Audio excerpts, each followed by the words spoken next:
Hi, I'm John Maxwell. When the top companies in the world are looking for trainers, speakers, and coaches, there's one name that stands above the rest, and that's Maxwell Leadership. Our certified team members have gotten proven results for companies all over the globe, and our reputation, I'm proud to say, is second to none. Some of our members have risen to the top of their profession, including the one you're going to meet today. I proudly introduce you to my friend Bob Fabian Zinka. Welcome to the Leadership and Success Podcast with your host, Coach BZ, where we help you lead with purpose and succeed with impact. If you're ready to grow into the kind of leader others want to follow, this podcast is for you. If you're determined to elevate your success and leave a lasting legacy, this podcast is for you. As my mentor, Dr. John C. Maxwell reminds us, everything rises and falls on leadership. Our goal is simple: to inspire you, challenge you, and equip you with insights that can transform the trajectory of your leadership journey. Welcome aboard to another episode of the Leadership and Success Podcast with Coach BZ. So let's get into the consideration, because you talk about President Nelson Mandela. What was that like, meeting and the interaction there? So I even have it where I'm sitting now. I have Mandela. All of my life, one way or another, South Africa has been a part of my life. Literally, in New York, we had South Africans move in. The people that would visit them would say, "But you mean you live here? You actually live here?" They were shocked because here I was living as I said, my mother was a doctor, right? And my stepfather was a lawyer, and I was an only child. But these people from South Africa with apartheid have never seen anybody like me live that way. So my life has always been, in one way or another, linked to South Africa. So before I learned about apartheid, I learned about, believe it or not, as a young person in my teens, the love of South Africa, the land, the people. Even when I was in high school reading Cry the Beloved Country by Alan Paton, my view of South Africa was different. So when I was also in a university, we protest for apartheid to get them to divest. So once I finally got to South Africa and I'm working on my PhD, I have a very good friend who's a lawyer friend, just a friend. He's helping to work on the new constitution of South Africa. And we're talking, and he actually asked me. So he said, would you like to go meet President Nelson Mandela? Now, this is before, by the way, he's president, but he's not sworn in yet. So I'm living literally 2 streets away from where he's sworn in Pretoria. Wow. And I said, "Oh my goodness, I would love to." Like, really? Yes. Oh, yeah. When? I'm there. Tell me. I'll get my stuff ready now. Is it next month? Right? So he plans it. We go together. We fly to Cape Town because it's in Kaapstad, into Cape Town. And we get there, and when we get there, there was an emergency meeting called at, I think, the Parliament. There was something going on because, remember, they're writing and they are looking at and trying to vote into a new constitution. So they're literally making and developing a country. While I am there, his brother, they call him Kit, and Kit Varta, I hope I'm saying his name right, who, as a person of Indian descent, that was actually part of the whole group that went to prison with Nelson Mandela. Basically, like, his brother decided that, okay, you're in good hands, he'll take care of you. And I sat there with him talking story, and he would tell me the stories about him and President Nelson Mandela and how they basically grew up together, and how he felt that other people within the movement were really more like his family. And we waited for about an hour and a half, 2 hours, and then I was told, "I'm really sorry, but there was a message that he won't be able to make the appointment, and he's sorry, but he'll make another appointment." I was disappointed, but not really, because I got to go into the president's office, and I also was able to speak with a person that was with Nelson Mandela the entire time, and he himself is an icon, which I didn't know at the time, once again. But just from his story, he's an amazing person. I go back to Pretoria, And my very good friend who is a lawyer, who's working for the Constitution, building the Constitution, writing the Constitution, constitutional lawyer, comes back with a signed picture. Dear Rosita, my mother calls me Rosita King, best wishes, Mandiba. And I'm shocked because I'm thinking, I was just an appointment in a book. Right. You don't know me.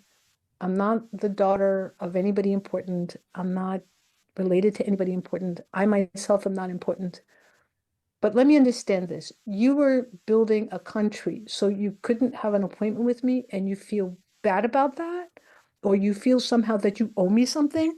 So you sign a photo with my name on it and give it to the lawyer to bring back to me and say that you're going to make another appointment with me? Wow. Pardon? I didn't get this. All right. Welcome to another episode of the Leadership and Success podcast. We have a treat for you today.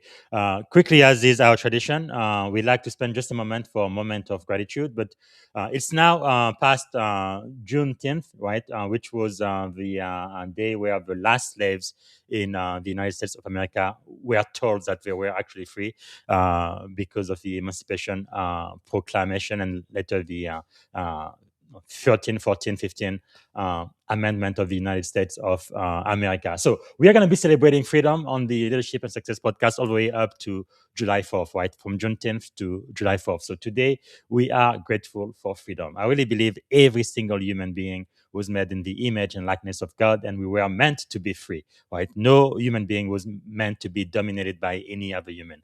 Absolutely not. So we celebrate freedom. And America, again, trying to live up to its aspirational goal and values, right?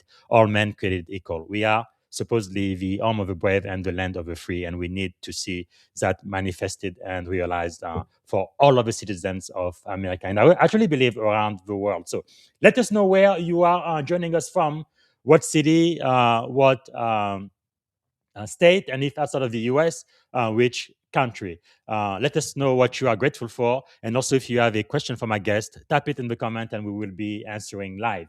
So, without any further ado, let me see if I can properly introduce our guest today. I am so excited. We're going to be talking today about leading with humanity, empowering others to discover the treasure within.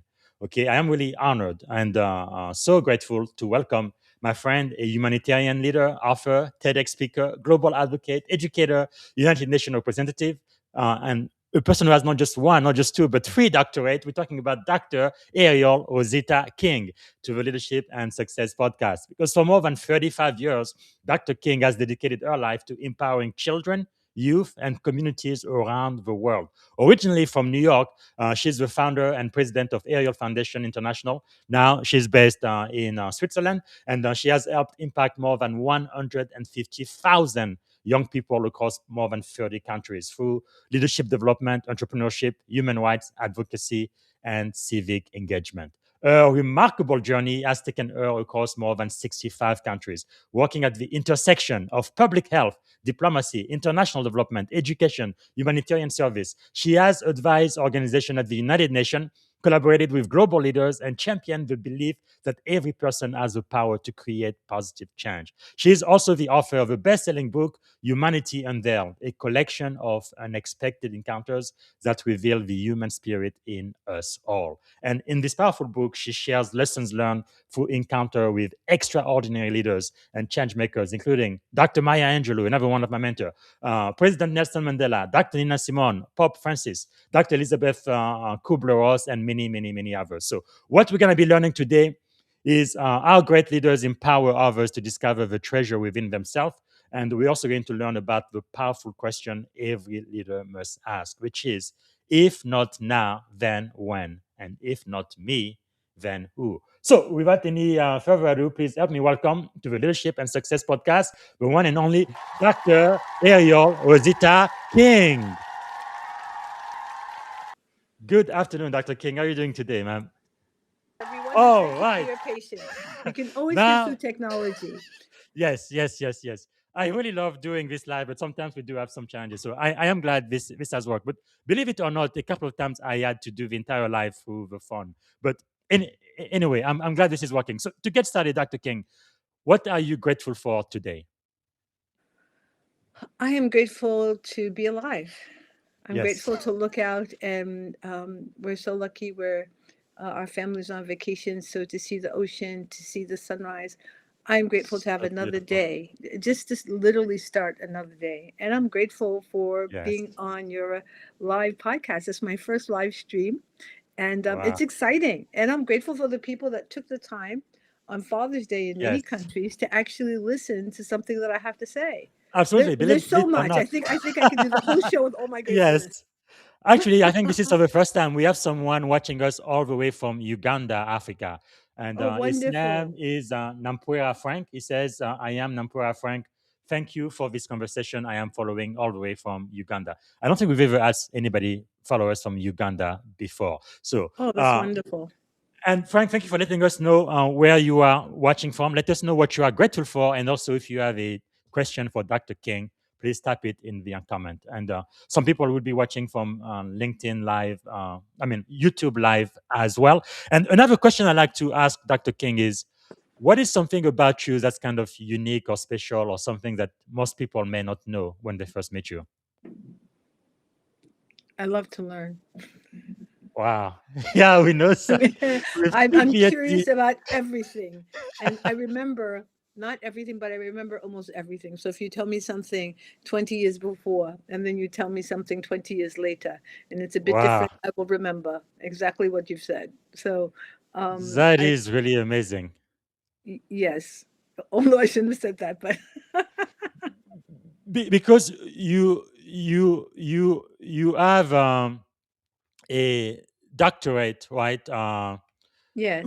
In hotel and tourism management. I just figured out what No, HTM no, is. And no. that, My first doctorate, no, sir. My first doctorate is from the London School of Hygiene and Tropical Medicine, looking at international health policy.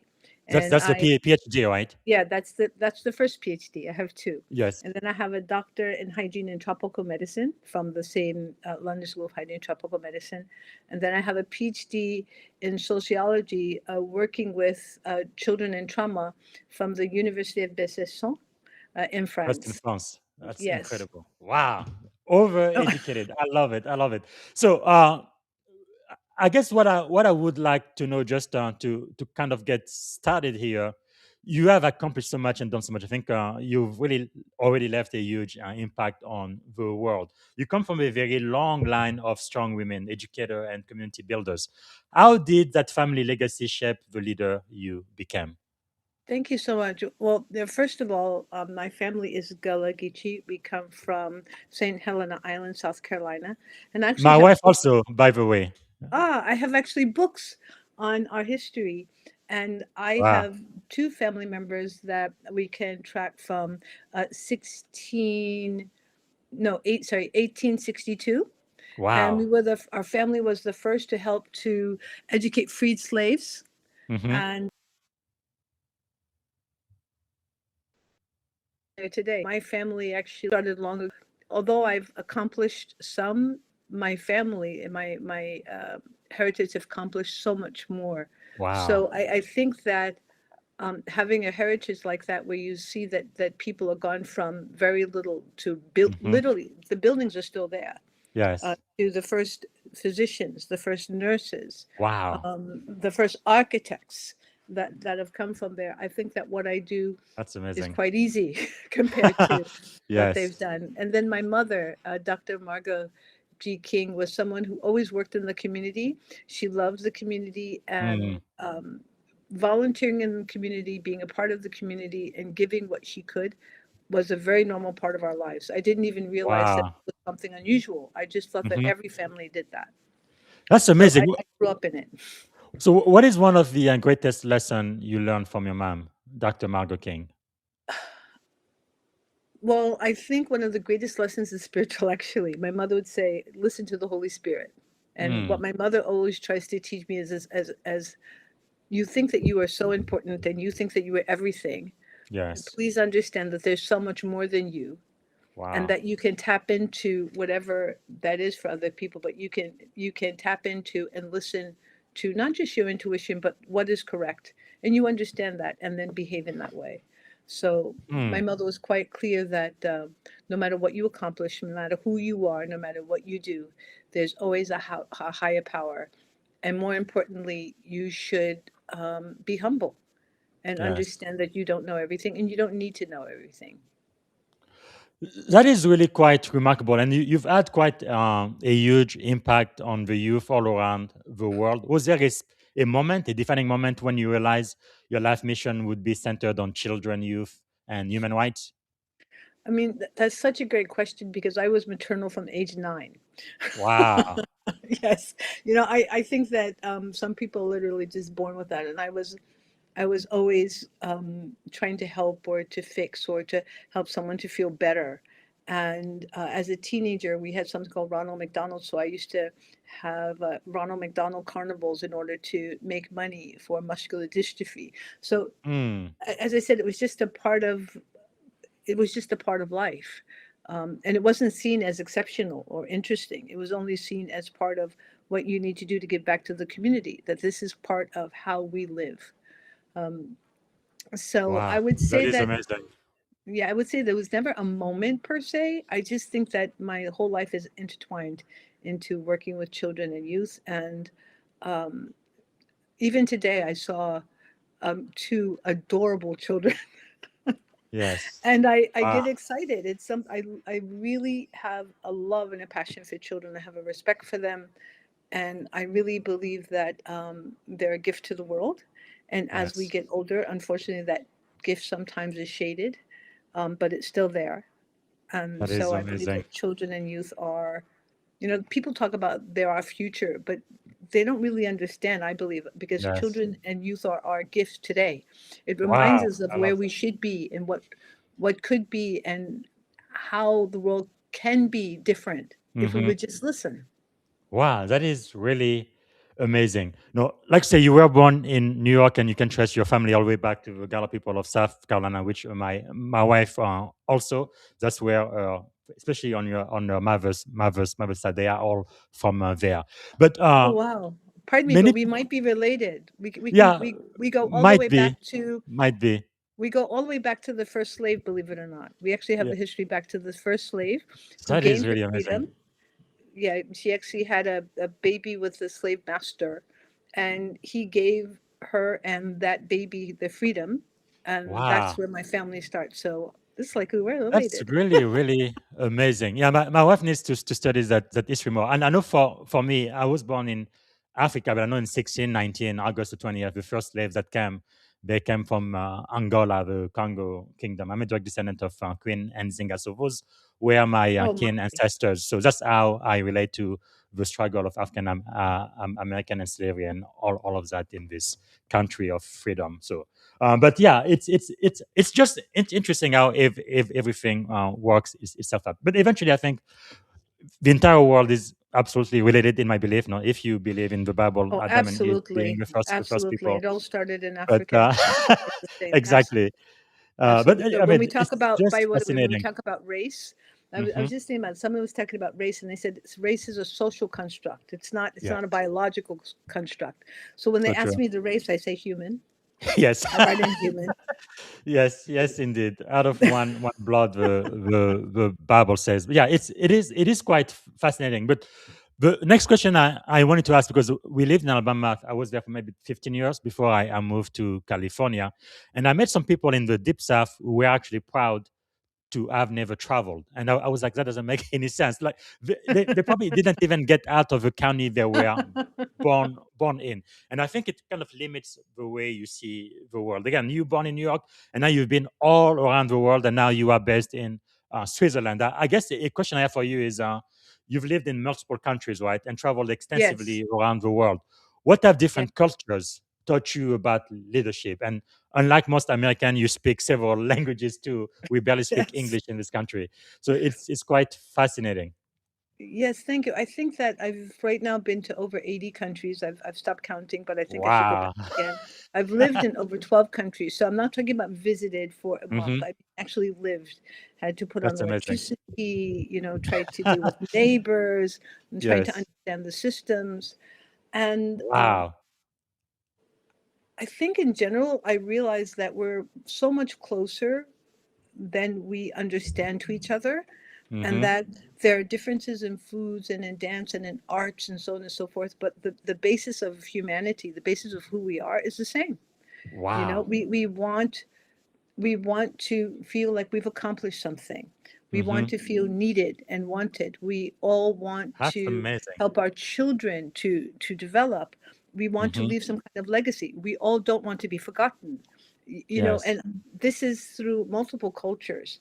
I've been, of course, to many countries in Asia, in Hmm. Africa, in Europe, in the Middle East, Wow. um, and it's the same. You would really, and by the That's way, amazing. youth, they blow my mind because youth, they are a culture in themselves. This idea of, oh, Mm. well, this young person comes from this country and that country. What I've learned, and I didn't realize, is that the youth of the world literally have their own culture. Wow.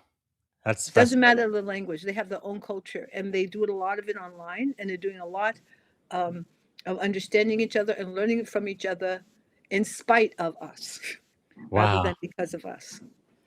That is really amazing. So, can you cite some of the countries you've lived in? Some of the 12. Oh, lived in. Okay, so um, I'll start.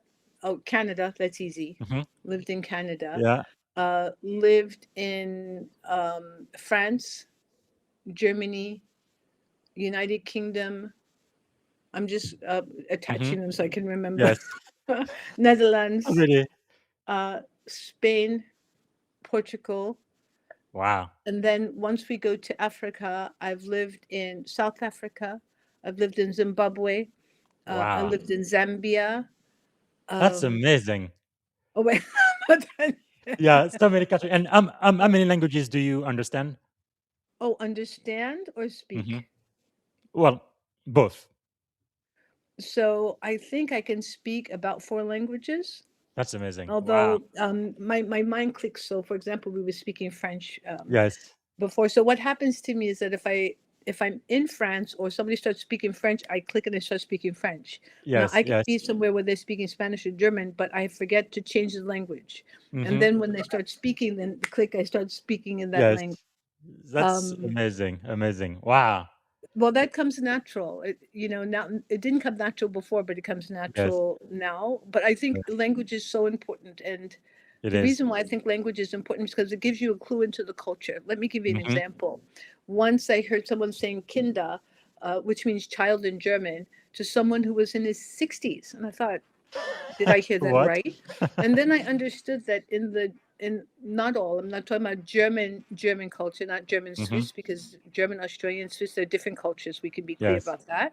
Hmm. Um, but in the German culture, Kinder, you are always a child to your parents. You can be Wow. 80 and your parents are 100, and you will Yes. always be Kinder. So come here, Kinder, come here, Kinder, come here, Yes. children. Yes. And so what I've learned is that parents, the culture always has this idea that you are always my child. We do the Mm. same, but it's a Yes. I'm your parent and I'm always there for you, and you are always a child, but not in a negative way. Mm. It's a That's powerful. positive, not a negative. Many of us So see being true. called a child like negative, but this is Yes. said in a positive way. So Wow. language That's is powerful. culture. Yeah, because I used to do translation, and I think so much is lost in translation. A lot of the meaning and Oh nuances that people yes, get from the culture. So let's talk about your global impact. You founded Ariel Foundation International, great yes. nonprofit, no more than 20 years ago. What problems were you trying to solve that others weren't addressing at the Yes, time? 25 years ago, we Wow. started the foundation for 2 reasons. One, out of frustration, and two, out of a mentor that told me I can do it. Alfonso Mm. Learnhardt, and I should say His Excellency Alfonso Learnhardt, who became Yes. the ambassador to Tanzania, was a Wow. mentor of mine. And we went to lunch, and he's taken me lunch several times. We were in Washington, D.C., and he said to me, we were just talking, and he said something about his daughter, who's a lawyer, having a foundation. And it just stopped me in my tracks. And I said, excuse me? Which, by And the way, you are trying to get a law degree now, which is incredible. yes, I am. Really Sorry. lifelong This is learner. true. Yeah, I'm doing an LLM, actually looking at children's rights, because I think it's really important to understand Wow. the law, so then you can actually use it to help children. So fascinating. Please. So he told me about his daughter having a foundation, and it opened up the possibility for me. It's like, oh, she did that? Oh, I guess I can do that. But it was Yes. only in the back of my mind, and I asked him if he thought I could do it, and he said, yeah, well, of course, but you have to work. And I put it away. And then I was speaking to one of our ambassadors, Ambassador Moleleke Rapolaki from the Kingdom of Lesotho. Mm-hmm. And we were talking about the frustration of the funding that goes to various countries for various incentives or various programs. Yes. And if you started, for example, let's just say with $100, if you were lucky, perhaps $15 of the $100 would actually get to the people that you're trying to impact. And we found that so frustrating. And we especially found it frustrating because usually part of that $15 of the $100 would not be going in outside of the city where it's really needed. Yes. And when that happened, we decided that the foundation would start to take on a different form, which is fully volunteer. Mm-hmm. No one gets paid. All donations go directly to our programs. And as a result, because we had, I think, 6 active ambassadors on the board of directors, Wow. we had a policy that money had to go in and out within 6 months and could be tracked. So there was no scandal, because scandal would be very Wow. easy. Yes. So we were so lucky or so fortunate, because instead of setting up a foundation where there's brick and mortar and people have to get paid and you have to do this and that, and all of our Yes. focus is on paying people Mm-hmm. rather than doing for people, it That's changed the amazing. whole scope of the foundation. It That's changed never been done everything that we before. did. That's I amazing. don't know. It's 25 years now, by the way. We're 25 years old. We have Wow. economic and social status with the United Nations. We have been working with the United Nations now for 15 years. And we are the first to actually accredit children and youth to the United Nations as delegates. They were shocked. That's amazing. Wow. That is just unbelievable. I don't know what to say. Wow. We've done a lot. But I also want to say, I just want to make it clear that children and youth actually run our organization. So in some ways it's so positive because we change all the time, and in other ways it's difficult because we change all the time. Yes. Man, so the Ariel Foundation International, AFI, has impacted over 150,000 youth across more than 30 Wow. countries. It is just amazing. What are some lessons that you have learned about empowering young people? Oh, I think the first lesson is that they already have the power. I think the first lesson actually starts at home, right? If not at home. Mm, Love your name, love your culture. Know that you are an integral part of your community, your family, yes. your community, and the world. And once they understand that they have everything that they need in order to contribute, then they're amazing. But I think the biggest Mm, issue for a lot of young people is they feel like, well, I'm not sure I could do it. I don't have the experience. But we don't need the experience from young people. What true. we need is that optimism, that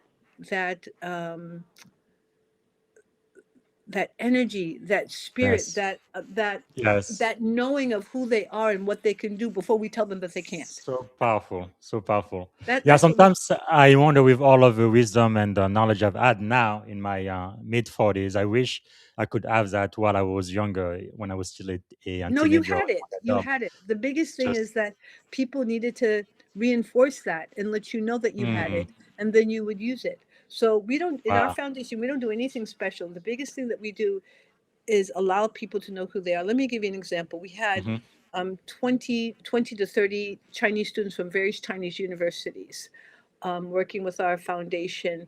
And many of them would give them names like Tony and Anne and so on and so forth. And I would say to them, well, what's your name? And they, oh, Yes. it's difficult to pronounce. And I said, but you don't understand. Your parents gave you your name because Yes. your name has meaning.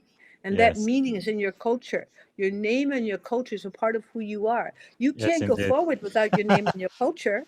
So we Yes. had to, I won't say empower, but I think allow them to understand that Mm. who they are, including their name, whether I can pronounce it or not, Yes. Yes. is really an integral part of who they are. And then once they Powerful. realize that this is a part of who they are, then they can go forward and say, well, wait a minute, everything that I need, I have. And they do. It's just a That's matter of also amazing. encouraging them and saying, I know you can lead, and I'm waiting for you to do it. Maybe let me Wow. just give one example. I think it was about 12, no, wait a minute, it's 11 years ago, because one of the mothers called me. Her son is Hmm. now 18. He was 8 when he went to the United Nations.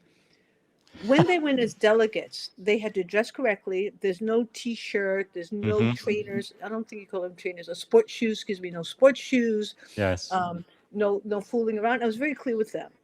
You are delegates to the United Nations. You are representing children all over the world. I Mm. expect you to do well. I expect you to give your presentations. When it's Yes. time for a break, we'll have a break. When it's time to play, we will play. But you are representing. Yeah, this is some of Yeah. them. That's And this amazing. one, right? You are representing children of the world, and you must do it. Wow. They did great, and the security were shocked because they've never had children as delegates. Well, Yes. working with the UN in various ways for 30 plus years, I realized that the rules didn't say anything about age for delegates. True. So through the foundation, we were actually able to accredit these children to the United Nations Human Rights Council as delegates. That is amazing. Because no, again, you've helped make history by accrediting those children and youth as delegate in the UN to participate in United Yes. Nations activities. Never been done before. Why No. is it so important that young people have a seat at the table? It's imperative. It's not important. It's an imperative. It's a Wow. necessity. And it's an imperative and necessity because we are making decisions that we're asking them to implement without their input. Impossible. None of us want that. You That, know, even when you talk about leadership and work culture, it's like, well, you have to get the wow. buy-in, you have to understand them. You want to work with them. You want them to know that what they have to give is so important to the success. Yet we don't do that with Man, children and youth. Instead, we say, you know that's what, in 5 to 10 amazing. years, we'd like you to implement what we put out. Okay. Mm. And of course it's not okay. And Wow. they don't feel like they have any attachment to it. So if they have no attachment to it, why would they do it? We are setting So ourselves up for much failure. respect. Wow. Because many leaders, you're right, they focus on speaking for people, but you Yes. focus on helping them speak for themselves.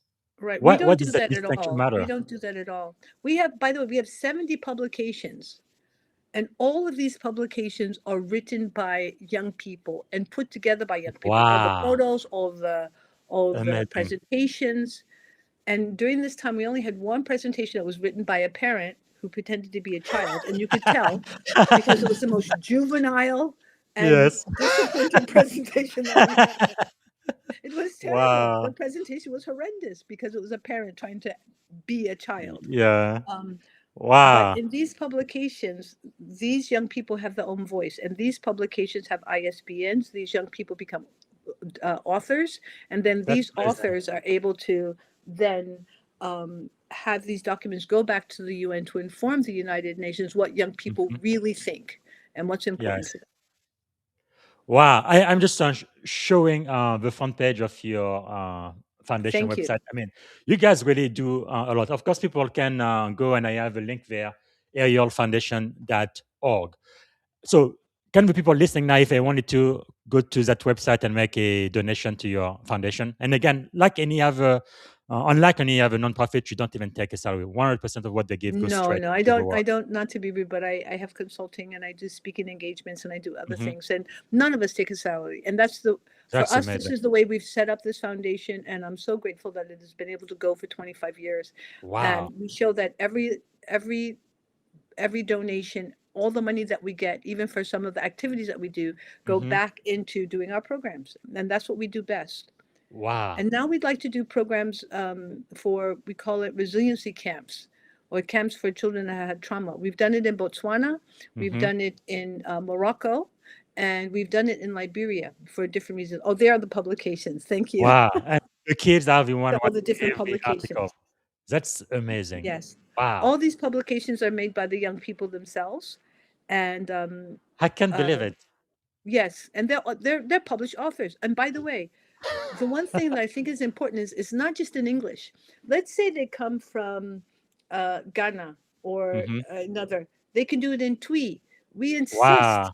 that they do it in their Native first tongue. language or second Yes. language, whatever you want to call it, and then their native tongue, because we also want their family members and people around them to be able to read what they're talking about, what they think. So Wow. then it's not just intellectual separation.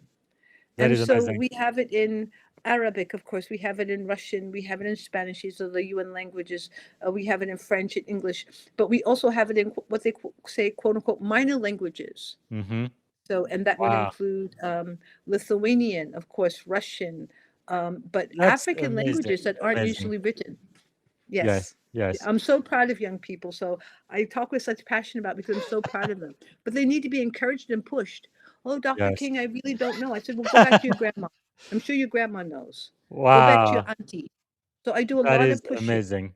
I'm not easy. Yes. It's That's it's powerful. difficult. We don't take mediocrity. They have a very hard time with that because some young people are quite smart and many of them are used to doing things very quickly and very fast and just putting it out there. Mm. And we don't accept that. We say, excuse me, but we don't do mediocrity. It's important that you do well. And it's important that you give your best because this is Man, something that's for posterity. This is something to go into history into the that's future. You legacy. want your Yeah. children to be able to read this. So That's whatever you need to just do, make it happen. wow, amazing. Because I I'm mean, very there's strict, but it no helps. telling, right, what's gonna happen to the kids because they're gonna go. They're gonna be responsible. They're gonna be adding so much more value to the world, and not just in the US, not just in Africa, but like all around the world, from China Yes, to yes, Europe. and they Wow. do, and they can, and it's what I really love about what I do, what I have the privilege to do through this foundation, is that you see young people remembering who they are and Yes. the power that they have, and not just the power And to do a TikTok or the power to do a certain dance, but literally the power to come up with solutions to some of the issues that they see before them every yes, day, yes, yes. and they have a Amazing. voice and they can use that voice, and this is what we do, Wow. and this is what I love. No, I really, really love that because I think I've seen that in some African American families in some African countries too, where children are expected to shut up and listen, but not to speak in front of adults. And Yes. yeah, they do have a voice. So let's talk now about resilience, adversity, and persistence because no, we look at you now, you're extremely successful, but it hasn't always been rosy, right? Your journey hasn't always been easy. You've No. spoken about professional setbacks and being denied opportunity despite your extreme qualifications. So, how did you remain resilient during those times? Yes, I still do now because I also learned that the more you're online or the more people get to know you, the bigger target that you are, Mm, for whatever reason, because some people just feel bad about themselves and just don't like what they see or for mm, whatever reason. So I've even told my children resilience to be like a bouncing ball, to go down and yes. come back up again. Going down and failing or not meeting your mark or having difficulties is not the issue. We all do. I mean, it's Yes. it's a wave. This is the way it goes. It ebbs and flows. This is life, and we know we're living because we have this. If we don't have this, there's Mm, something very wrong. So then the question is not, do you have adversity? Is it difficult? No. The question is, how do you meet those difficulties? So there are times I give myself, at the most, a 1-day pity party. If I'm mm, really upset, I let myself cry. I get upset and I say, okay, you've had your day. Let's go. yes. And I'm even strict with myself because I think that getting stuck in feeling bad or feeling as if people are doing things against you. Sometimes people are doing things. It hurts you, but it has Mm, nothing to do with you. It has to do with them. And you can't wow. change them. So then Yes. why get stuck in what they're doing to you as a result of who they are? I don't have the time or energy. There's Mm, so much more I have to do in life. So I've learned to look at it, feel it, sometimes feel like this is not fair.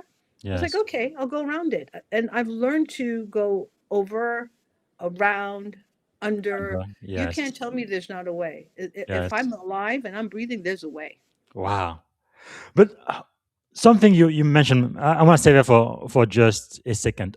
All of this hate from people, racism, and all of that, and I think, in my opinion, nothing more horrible and evil than slavery. There is just nothing more grotesque than that. And like I said in my introduction, I believe in the Bible.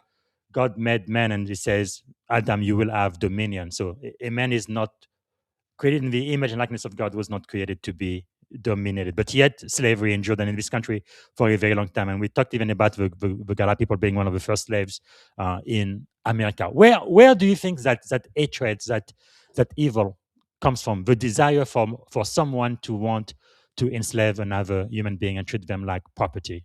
Where does that I think it animosity? comes from inadequacy.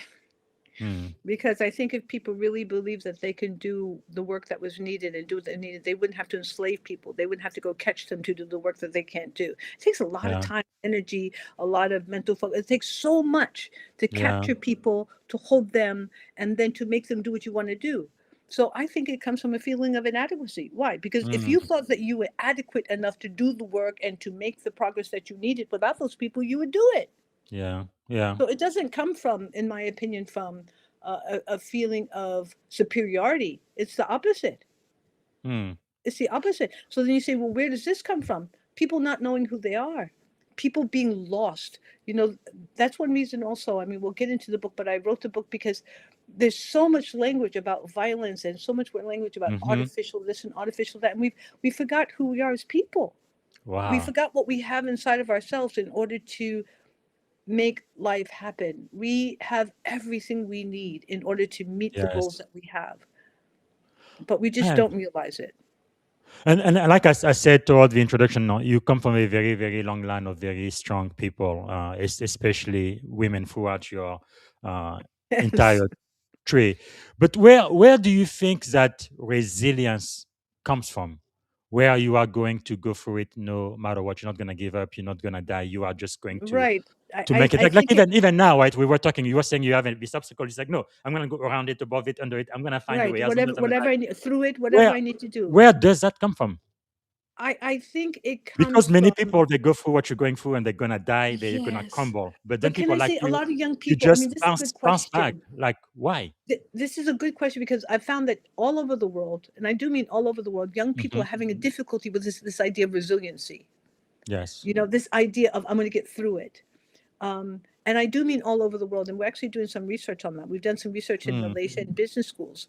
I went to talk at a business school, and I thought we were going to talk about, you know, business and how to do international business because that's also mhm. one of my specialties.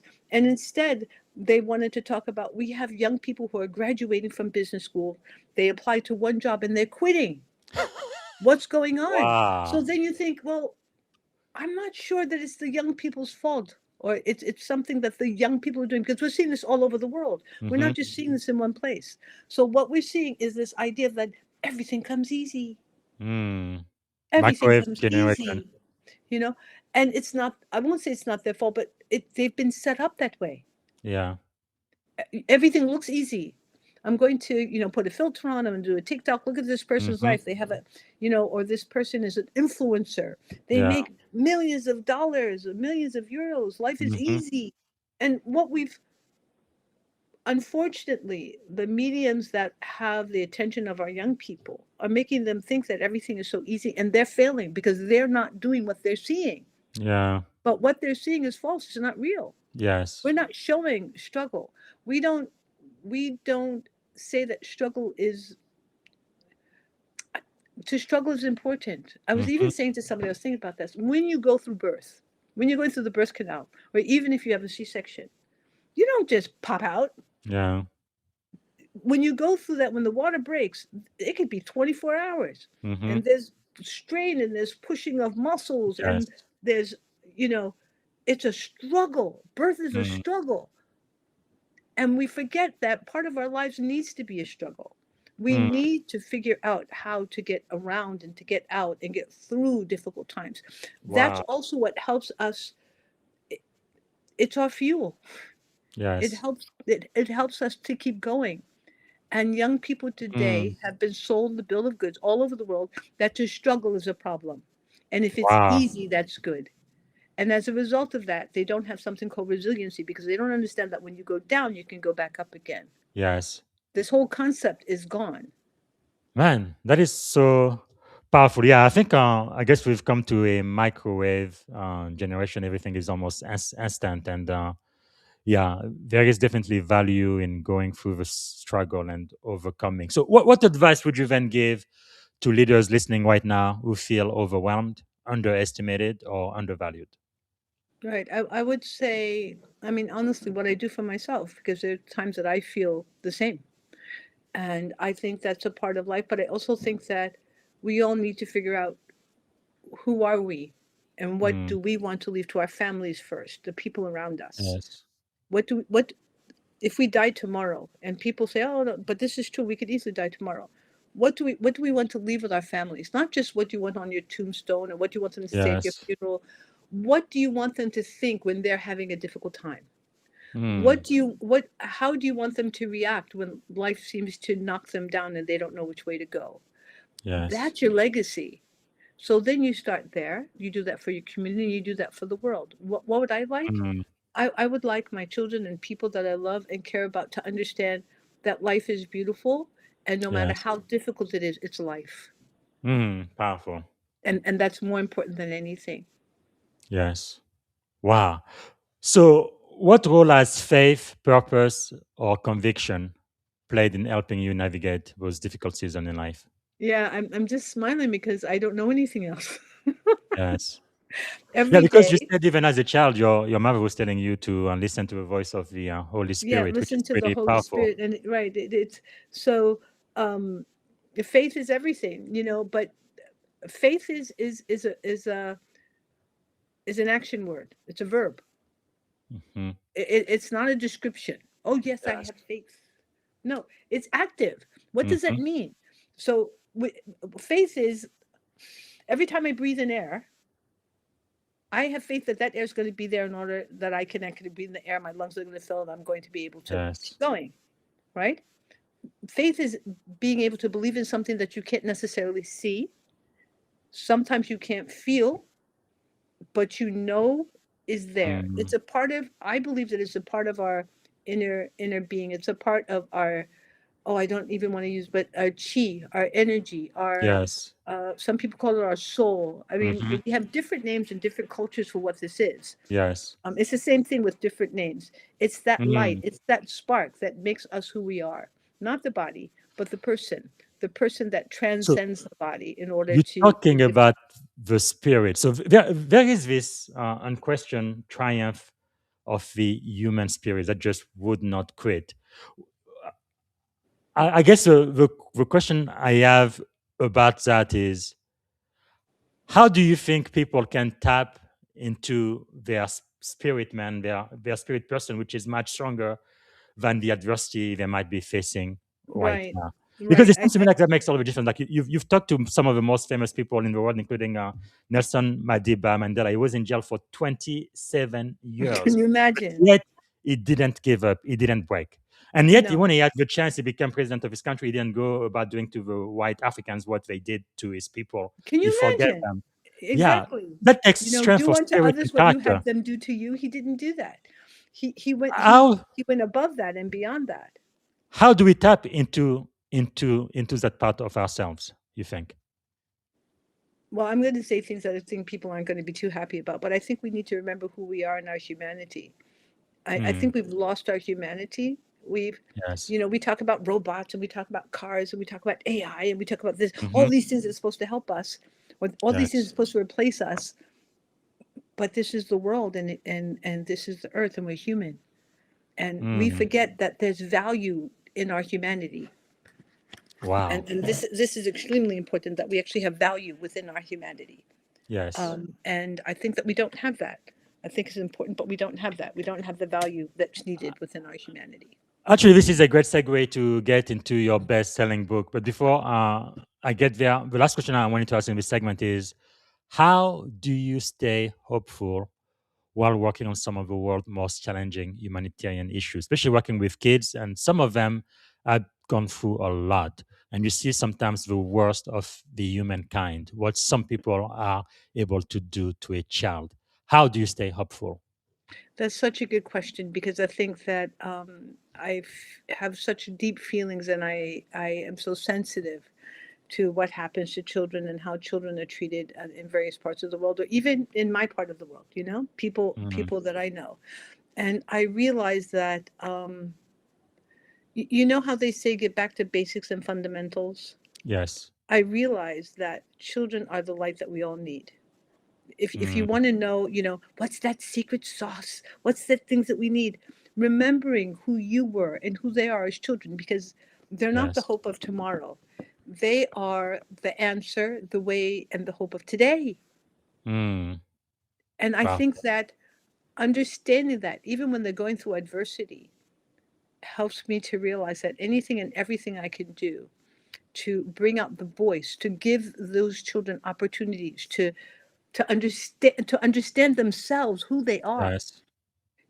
Many of the movements all over the world weren't led by 50 or 60-year-olds. It was led by 8-year-olds, 10-year-olds, Yes. Yes. 15-year-olds. So And this is true. the history of the world.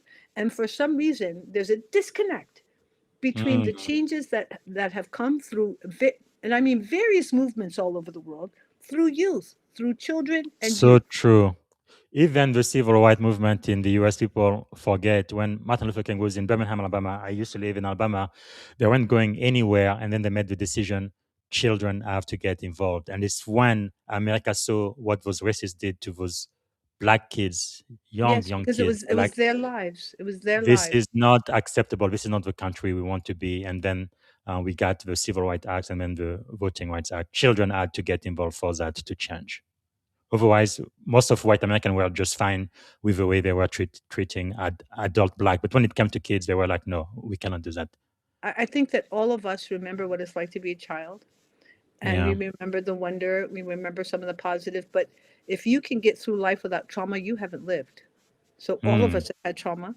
All of us has experienced some trauma, and I yes. think that connection, and you know, and America is so difficult anyway because they have this race thing. And as I said, race is a social construct. Hmm. It's made up. It's not Yes. real. What race are you? White, black, Hispanic, not Hispanic? Human. Yeah. I'm Yes. human. Yes. If you're asking me about my culture, okay. If you're asking me, where's my ancestry? Okay. Hmm. But if you're asking me my race, it's the most bizarre question I've ever heard. Yes. And there are people all over the world that still do this race thing. I think that once we understand that it's social and it's not part of who we are Mm, as human beings, I think that changes. I really yes. do. I think that changes when we realize who we are as people, as Mm. human beings. Powerful. We have another user from Saudi Arabia. And for all of those watching live on YouTube and LinkedIn, if you have any question for Dr. King, please go ahead and type a question in the comment. We will be answering your question live. Now, let's talk about your best-selling book. We're going to spend some time here. Humanity Unveiled, a collection of unexpected encounters that reveal the human spirit in us all. I really, really love that. Why did this book have to be written, Dr. King? It was quite interesting. I was going through a time where I felt I felt a lack of hope Hmm. and a lack of hope around me, and I couldn't understand what was going on. And little by little, through talking with people, I started to understand that we've lost our humanity. Yes. And more importantly, I realized that I lost the language of humanity. I Hmm. literally didn't understand the language. There's a language, just like you speak a language of a culture, there's a Yes. language of humanity. And I didn't see it there. And sometimes on LinkedIn, I would see a picture, I would see a movie, and I'd say, well, humanity is a friendship, or humanity is Hmm. um, choosing family, or humanity is love. And it was helping me to remember the language of humanity, because we don't do that anymore. We have every language you can think of, right? We know how to do all kinds of things on the computer. We know all kinds of apps. We know so much, but we forgot the language of being a human being. What does it mean to be a human being? How does it feel? How does it bring us forward? And because I myself forgot that language, and I was seeking that language, I was seeking to remember the language of what it is to be human. I Hmm. started to realize that there were people within my life that showed me humanity, and who showed me through Wow. their actions what humanity meant. And that's why I wrote this book. And I That's put amazing. people that are kind of famous in this book, not because And by the way, I had nothing to offer. Didn't have money, didn't have fame, Mm. literally nothing. And these people gave me their time, their energy. They Wow. gave me encouragement. They were there for me. And these are people that have position and money, and they didn't need to do that. That's Amazing. also why I wrote about these people, because I wanted to show that these people that have nothing to gain gave me understanding and humanity. Wow. So in the book itself, Humanity Unveiled, what does that mean to you? Humanity Unveiled. It means that these days humanity seems to be covered. We can't, we don't see it. We see a lot of inhumane Yes. doing things, doing things to others and forgetting that they are people. They have a soul. They have people that love them. They have a past. They have a future, and we forget that. So unveiled for me means that it's there, but somehow it's just been covered, and it's been covered by all this other muck. Making Mm. nothing wrong with making money. I come from an upper middle class family. There's nothing wrong with any of that. But when you try to replace who we are with Mm. everything but who we are, this Yes. is when we all get confused. You have young people that don't have resiliency. You have Mm. children that don't know who they are. You have parents. You have people who are committing suicide because they can't Yes. see the values in themselves anymore. I mean, you have young people, lots of men, unfortunately, young men committing suicide because they don't see the value. The value is not just in making money and being a caretaker and so on and so forth. Their True. value is in being a man. That is Wow. their value, and we've forgotten that. So unveiled means to pull away, Mm. to pull away that what's been Amazing. covered, to show who we really are as people through stories.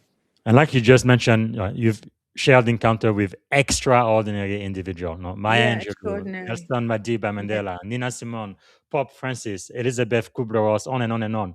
What common thread connected these remarkable people? Humility and love. Mm. Wow. Love is not just romantic, and love is not just with parents. Love is showing, I see you. Yes. You are important, and your time in the world means something. Mm. And these Powerful. people showed me love. You are so right. We have so much in common, and that's really human. No matter where you go, in Africa, in Europe, in America, it doesn't matter. It Like it even does now, it doesn't matter. I've lived all yeah, over. I've been all it's over. amazing. It doesn't matter. Because you met Maya Angelou, who was the mentor of Oprah Winfrey, and when her show was extremely popular, number one across the country, she used to interview some of the best, including Mandela, Barack Obama, and all of those people. But she said even them, when they came on her show at the end, they just wanted to know from her, did I do okay? Was like Nelson Yeah. Mandela Was asking that Oprah, was I okay? was Right. yeah, because everybody But this wants we to want be heard validation as and validated. humans, right? Exactly. Did I do okay? Did you see Yeah, me? Was I seen? Was I that's understood? amazing. Was I seen? Was I understood? Did we connect? Because our connection is That's everything. amazing. Yeah. The other person that Wow. I met that was really amazing is former President de Klerk from South Hmm. Africa. And he's very important for me because he was the last president during the apartheid period. Yes. And I got to know South Africans even within apartheid and so on and so Hmm. forth. And I it was so interesting because I expected him to be a huge monster. Yes. I was what I was looking for was so different. I'm a Rotarian Mm. for I think 30 plus years now, and we were actually in South Africa with the Rotary president, the international president. He went to South Africa to Cape Town, University of Cape Town. So he went there to speak, and I'm sitting in the front and I'm looking at someone who I've read about all my life, Hmm. and he had humility. So I said, humanity is Wow. humility. He said I was wrong. That's amazing. What I did shouldn't have happened. I'm now living my life in order to pay restitution to Mm. humanity, not to the particular people because I was the president. And he had humility. Wow. That's amazing. And he's also in the book because of that. So not because of what he did, but because of Mhm. who he decided to be. He turned towards humanity. As the president, he was basically told to be inhumane. Not just told, Wow. but required to be Hmm. inhumane. That's And amazing. then in the end, he worked also with Nelson Mandela, Hmm. and they decided that they were going to choose something different. Yes. And Yes. so he's in the book because he taught me humility and also the fact that you can actually make restitution. That is so powerful. Ladies and gentlemen, we are talking about the best-selling book, Humanity Unveiled, available everywhere books are sold. And I want all of you guys to get a copy of the book. So in addition to de Klerk, was there somebody else that you met, you talk about in the book of all of the stories that impacted you most personally?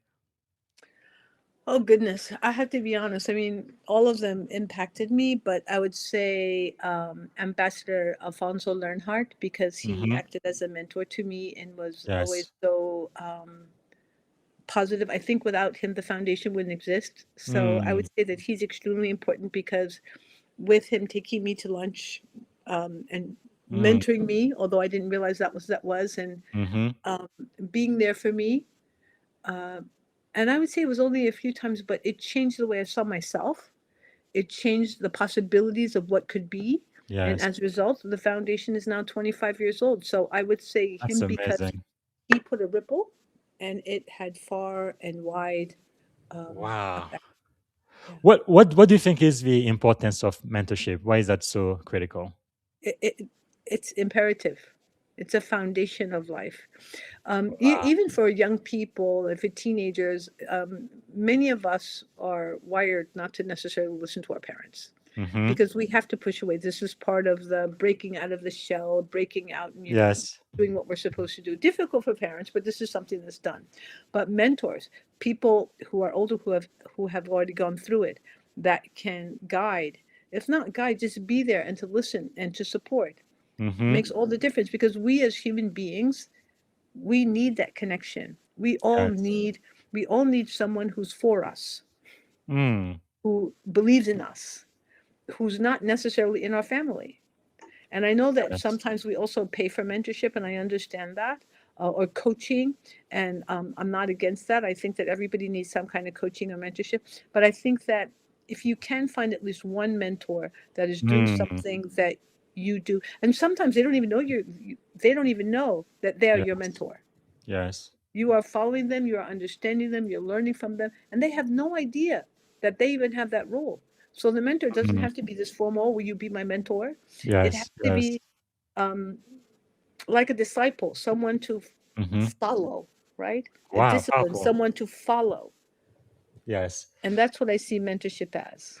That's really, really powerful. So, what leadership lesson did you learn from Nelson Mandela? What is one thing that you learned from his example every leader should understand? Yes, I think I learned from him that each person is important, no matter their title, no matter their Mm. age, no matter what they can give you, and to That's amazing. recognize each person as being within themselves the most important person at that time is everything. I Mm. can't imagine that a president of a country Wow. who was literally trying to put a country together had time for Yes. me, and Yes. then Yes. had time That's to have amazing. his best friend and the person that was with him in prison to sit with me, to talk with me while Yes. I'm waiting for him to come out of parliament, while they're Wow. literally constructing, they're literally constructing That's the amazing. laws for South Africa. And then for Yes. him to sign a picture, I have the picture now. It says, Yes. "Dear Rosita King, best wishes, Mandiba." I've never saw that photo, by the way. Yes. Then I took one of my children to the Smithsonian. We went on vacation to America, and we went into the Smithsonian, and it was the first time in Mm. 25 years, 30 years, because it was 1989, that I saw Wow. the same picture he signed. And I was like, oh That's my goodness, amazing. this is the real picture because I saw it in the Yes. Smithsonian and I've never Yes. seen it anywhere else. So it was his official picture. Wow. So That's he amazing. he made space for me to say, you know what, you're important. Yes, I have an entire country to run. Yes, I'm actually putting the laws and rules for the entire country. But that time that I said I was going to spend with you, that Mm. 30 minutes that we had that was in my calendar, That's you're so important too. powerful. And I thought, oh my goodness, that's just Integrity, amazing. character, honor, humility. And Wow. What a that's right. powerful That's right. example. What about Maya Angelou? What did she teach you? Dr. Maya Angelou was so unusual. She came to speak in Hawaii, and she was so powerful. I don't sit still very often, and I sat still for an hour and a half on the stage. I didn't want to be on the stage, but there was no other place to sit. And she took me on a journey But afterwards, even more importantly, afterwards, I missed the reception. And so I had to go back to class. I was going to the University of Hawaii. I had to go to class, So I came back and I missed the reception. She was leaving in the car and I was on my moped and she saw me. She rolled down the window. She said, "Can I help you, baby?" And I was just like, "No, Sounds ma'am." just like I her. just said, "Thank you. You gave me everything." And as Wow. a result of that, I wanted to give her something. I used to write music and record music and sell it in Europe. And that's how I used to travel throughout Europe and make money. What So I what wanted what to. what was your artist name? Oh, Ariel. Wow. I might even actually put it out again, but I have 8 original songs. I play the guitar, and this is how I used Amazing. to make money in the summer. Is there So, anything that you do not do? My goodness, you do everything. oh, please. Amazing. You're going to make my head so big I can't get through the door. But I wanted to give her something back. She gave me so much that I just wanted to give her something back. I wanted to give Wow. something to her. So I called a friend of it, a friend, and said, "Do you know where she is? Do you know I can give this to someone?" And they said, "Yes." They said, "Go to this address in Waikiki at this time." And I thought I was just going to go to the address and give it to someone. A Mm-hmm. woman came down and she said, "Would you like to come up?" And I said, "Well, okay." And I still, I'm in my 20s. I think I'm literally 20 or 19. Anyway, I'm young. And I go up and it's Dr. Maya Angelou. And I'm Wow. in shock. And she invites me into her. It's an apartment. It's not like but it's a holiday apartment Mm-hmm. on the outskirts of Waikiki, but still in Waikiki. And she takes me to the terrace. "Where would you like to sit? And would you like to eat something? And would you like to drink Wow. something?" That's amazing. I gave her a letter. I didn't say it. I'm from the South, so we have respect. But it Mm-hmm. said, "Dear Maya." She looked at me. She said, "Baby, I could be Auntie Maya. I could be Dr. Angelou, but we're not friends. You don't call me by my first name." I said, "Ma'am, I'm so sorry. I didn't call you by your first name." "No, yes, you wrote it." I thought, okay. Anyway, she gave me an hour of her time. I was no one Wow. interesting, no one special. That's She wanted amazing. to know, what did I want to do with my life? What was important to me? Can you imagine? Yes. Isn't that just unbelievable? Absolutely unbelievable. And Wow. I had nothing to give her. I just wanted to give her my music. And by the way, it was so long ago, it was on cassette tape. That's amazing. Amazing. Yes. Wow. Man, I don't know if maybe I can find some of your music on YouTube or something. I think I'll start to put on that the opening song for my Business of Life podcast. Mhm. I wrote that song. Really? Wow, that Yes. is amazing. Okay, okay. I will definitely listen to that. Now, I want to mention one more person, Pope Francis. I think he was a little bit different because even Yeah. this Pope now, Leo the 14th, the first African American Pope, they are good, but they are really excellent the way they go about showing empathy and just leading with honor. I guess Pope John Paul was pretty remarkable as well. My mom did have the opportunity to meet with Pope John Paul II. But can you tell me about Pope Francis? What did you learn from His Excellency the Pope?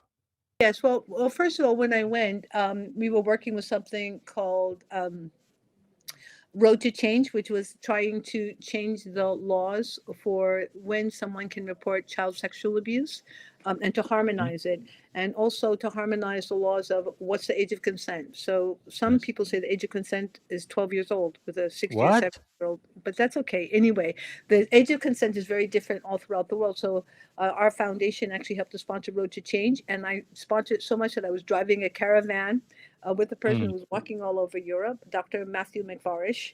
And we helped to sponsor that financially and also physically by 1 month driving through and helping with meeting ambassadors and so on and so forth, and also mm, bringing him to the United Nations to speak. Well, we were invited to go to meet the Pope. There were 4 of us, and we went to Rome. Our foundation also sponsored the cost of that because everything has a cost. And when we got there, I was really shocked because we went in the first 2 rows. So there's the first 2 rows. There's 2 or 3 rows of people who have been married, so mm, couples. And then in the back, there are about 2 to 3,000 people. And this was a small church mm, in Rome. And what really surprised me about him, and it had nothing to do with the religion, is that when I was the third person I think he spoke to, I have photos of that. I showed my oldest daughter, who at the time was having an illness, And I was praying and doing everything I could to make sure that she survived. She survived, Yes. by the way. And Thank I God. gave him the picture. And even though this wasn't about the foundation, I help every other Mhm. child to think, well, why not my child? Yes. And they pulled him away and say, you have to go. And he said, no. Mm. Took the picture and decided to pray over it. And people were pushing him away. And Wow. he basically said, no, I'm staying here. That's amazing. And giving me that recognition. Now Wow. remember, he's only seeing the people in the first row, not Mm-hmm. even the second row, not the third, Yes. fourth, or fifth row, and not the 2,000 people in back of us. Wow. So I'm one of maybe 12 people That's that he amazing. comes to see and shake my hand and to give me a prayer. And for me, prayer Mm. is powerful. I don't care what language it's Yes. in. I don't care what Yes. culture it is. I don't care what country it is. Mm-hmm. For me, prayer, that tapping into that energy, that Man, positive energy is so important. And so that's why I put that's him amazing. in Humanity Unveiled, because he basically went against the hurry up, hurry up, hurry up, and said, no, no, no, I'm Yes. stopping. Man, the most powerful man in Christendom took time for you Can you and your daughter. imagine? Can you imagine me? Wow. And not to, and I don't think it matters, but I'm not Catholic. That's Now really wow. that's even more amazing. Yes. No, but all of these great, great people know really the best of humanity. One thread I see in common is just their humility, their humanity, their character and integrity, just respect and dignity for human life. It's Right. No amazing. matter who you are, even if you have Wow. nothing to give them, this. It's Wow. not this. Well, what have you done for me lately? Yes. What will you That's give me hmm, if I give to you? There was nothing in all these people. There was nothing like that. It was, I see that's you. I amazing. recognize you. You have value because you're you. Wow. Because no, which leads me to my next question, because many people they really pursue success, but your book seems to really emphasize that humanity. What is the relationship between success and humanity?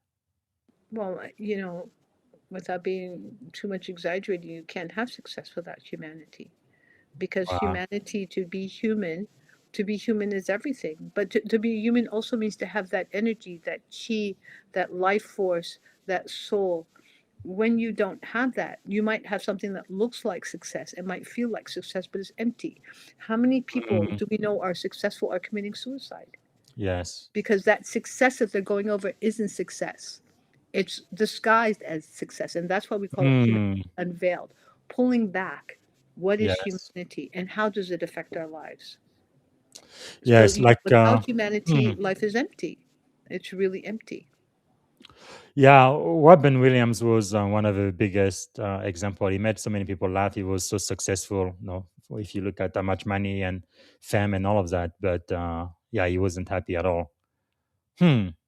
He was If missing something, he was, yes. not to say that I don't think the issue was him not being humane. I think that he was quite humane. I think for him, the issue was that he didn't see and receive a lot of that around him. And when you're unfortunately in Hmm. environments where your success means everybody else's success, especially financially, they forget that you're Yes. human being first.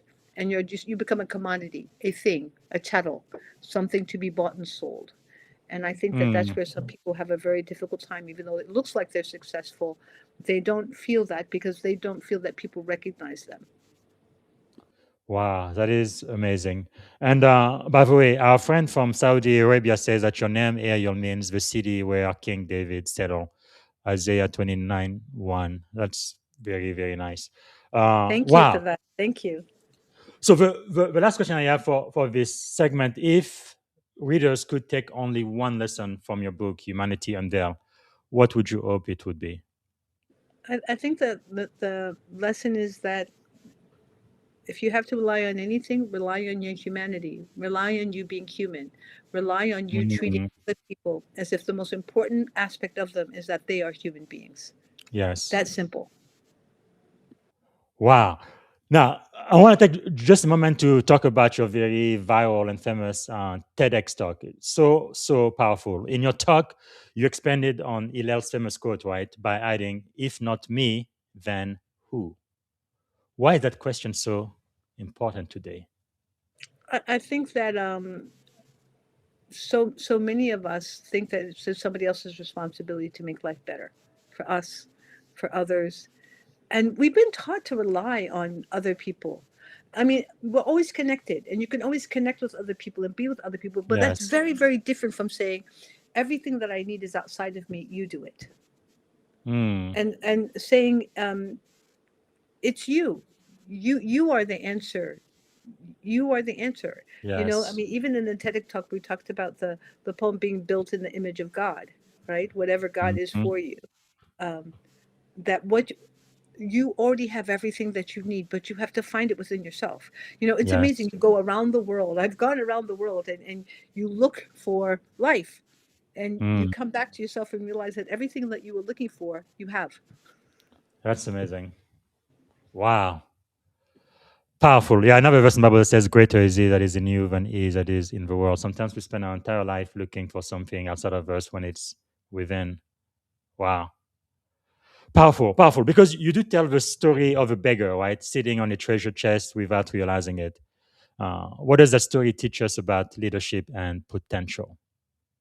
I think this is another. There are times that we have what we need, but we aren't looking. We don't need to look. I don't need to go there. I don't Hmm. need to do that because I already know what to do. And I'm going to look where I think. And there are times that even myself, I'm starting to think, okay, I'm going to start to take yoga. Why? Because I think it's important to quiet my mind and start to figure out some of the things that I need within myself Hmm. for my. Some people, well, I'm going to go to a therapist. Well, you're doing the same thing. You're talking out Yes. loud to someone to try to figure out who you are and what you need to do next. Mm. Listen to the Holy Spirit. That's what you're doing when you're going Yeah. to a That's therapist. what your mother And told you. yes, unless of course what you have an illness, which is like any other illness, then that's Mm. different. If you have a mental Yes. illness, which is like any other physical illness, and you're going Hmm. to, then that's different. But I'm talking Yes. about those who try to work out their lives by Mm. going to a therapist. And I'm thinking, well, you know, if you tap into who you are and try to figure out what's important to you and remember who you are as a human Mm. being, I think that you could do well. And I'm doing it for myself. I talk about it, but I also remind Yes. myself that I have to do it. Wow. So for people listening right now, like the beggar on the treasure chest, what treasure do you think most people fail to recognize within themselves? I think that we are more powerful and more capable and more loving and more healing, that we have powers to heal Mm. ourselves and others, and that we really have forgotten that. Yes. Wow. So powerful. Okay. For those who are listening right now, how can they unlock their own potential? I think it starts with understanding that everything begins with you. It's I like difficult that. because we're taught to look outside of ourselves for everything. All right, go to Yes. this person, go read this book, and yes, I learn from other people and I read books, but it's also starting with me, understanding that I have the capability and I have the possibility to not just help myself, but also to be there for others. So I Mm. believe that many leaders, if you can start with you, and I'm not talking about in a selfish way, but honestly try to figure out who you are and what you want for your life and how you want to be remembered. You Yes. died tomorrow, you died today, who do you want to be? Mm. And actively be who you want that person to be. Most people don't say, Powerful. yeah, well, I want them to say, when they die, oh, well, he made 3 million or 50 million Hmm. dollars, and most people would say, yes, okay, you literally can't put in the coffin with you. Yes. But then Yes. if somebody actually says, well, this person affected this person's life and this person went on to, Mm. to find, if not a cure for a particular disease, or this person helped Yes. to sponsor this person to go to the university, and then this person then gave Mm. this to other people. What we're really looking for, I believe, in our lives is legacy of effect. That one Yes. person influenced another and another and another and another, and then that's a life well lived. I think that's what we're looking for Wow. in quote unquote leadership. Powerful. Okay, I've already taken too much of your time. I'm so grateful you've been talking to us today. So we're gonna be, I guess, landing this plan very soon. But before I do for this last segment, one question I really wanted to ask is why. First, what is one of the greatest lesson you have ever learned throughout your entire life? Maybe in life, in leadership, just in general. One of the Yeah, I think lessons. I think without being too mushy, that love is the answer. Love is the answer. I like that. Love. Wow. It doesn't sound real, and people are like, but I don't know you. I don't want to love you. No, love of Yes. humanity, love of self, love of Yes. nature, um, Love your neighbor like yourself. Hmm. love. I mean, I really would say love. I know it seems a bit mushy for people and they don't like Powerful. that word. I mean, hate is such a easy word for people. I hate you. Yes. It's Yes. so easy for us to roll off our tongue. But as soon as Yes. you say love, people go, Yes. there's a Wow. there's a and why is that? Why do we why are Hmm. we startled at love? See, that's why we're Yes. having difficulties with humanity. Wouldn't the world be such a much better And place if we we don't just have a love problem one with another? hate. We can talk about Yeah. hate. We don't have a problem with inhumanity. We're good at that. Why? Yeah. What happened? Hmm. Why are we now against love and loving ourselves and loving others? But I mean really and truly, I That's think for me powerful. it's love. Yeah, Very because simple. reading your book, we have so much more in common than separate us. And if we could just love our neighbor, our humanity, the world would be such a better place Right, for and love everyone. ourselves. And Yeah. that means not always blame ourselves for everything that happens outside of us and Mm-hmm. blame ourselves for things that sometimes we have nothing to do with. I mean, Wow. sometimes we think we're more powerful than we are, and Mm. things happen, and it's okay. You Yes. have to flow with it. You have to move Mm. with the flow of the water. You have to That's go with it. incredible. It's difficult. It's Yes. difficult, but Wow. that's what Because gets us through life. that is amazing. Because your story is quite remarkable. Being born in New York City and now all of the works that you are doing and the impact you have all around the world. Why do you think you are so successful? What's the secret of your success, you think? Other people. Mm. Absolutely. Uh, people, people that give me time and energy, people that help me to see Yes. myself, children that show me that the way to go is what we're doing, which is to believe in them and to know that they have what's needed. Um, Mm. people, people are everything Powerful. to me. My success is a result of others. I am because they are. Yes. I cannot Wow. be who I am without people. That's powerful. Like I know in Africa we say no, it raise a village to raise a child. That is so true because our success we didn't do it all on ourselves. We didn't do it alone. No, I, No. I I'm standing on, when people say they stand on the shoulders of giants, Yes. I am definitely, even the history of the people in my family, um, Yes. and even my great grandmother, Mm. grandmother, mother, um, and not Yes. to say that patriarchate isn't important. I mean, the fathers are, of course, they're important. Without Hmm. fathers, it's difficult to have that stability. Yes. So, but as a young lady, as a Yes. female, it was really important for me to also see females contribute to society. Hmm. So powerful. So powerful. Wow. So I know that leaders are learners. What are you learning these days? Even though you're already extremely educated with 3 doctorates, but what are you learning this day, Dr. King? Mm, I would say that I'm going to do yoga again because I need to learn how to be still. Yes. Literally, be still. Meditation.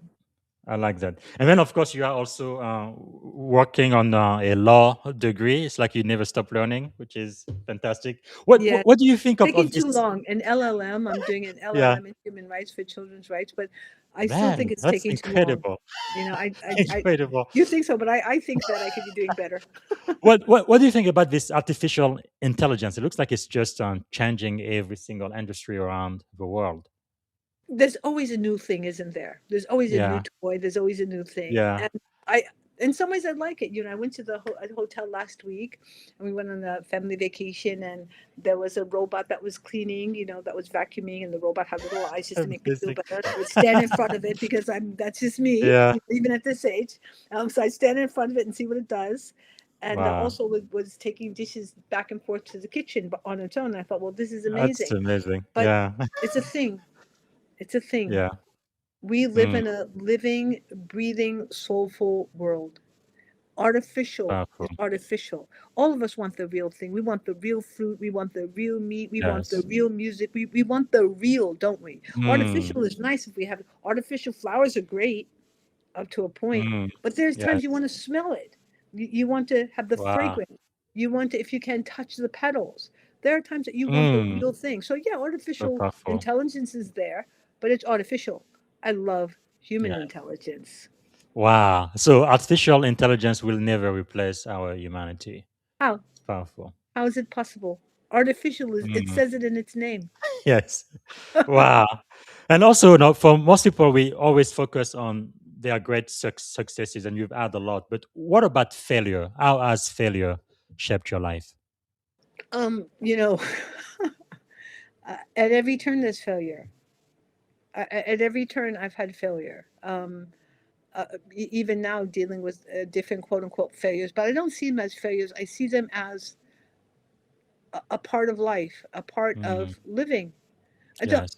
I mean, sometimes I'm even wondering if we're using the wrong language. Mm-hmm. Why do we call it failure when something doesn't go the way we think it should have gone, or Yeah. somehow someone has done something to try to harm us, to harm our reputation, to harm our Mm-hmm. family? Why is it our failure? Mm. Do you know, even the way we Yeah. look at failure is a bit strange. I mean, you have yin, you have yang, you have success, you have failure, but I see it as a continuum. I don't feel Mm. successful and I don't feel like I'm a failure either. I feel like I'm a human being on this journey for as long as I am, and I'm grateful to be on this journey. I'm grateful Yes. to have this day. I would be so grateful if I have tomorrow, Mm. but I Powerful. don't judge it on my success. For example, you say, well, I'm successful. People think I'm successful, but I don't see my life as successful. I see Mm. my life as um, purposeful.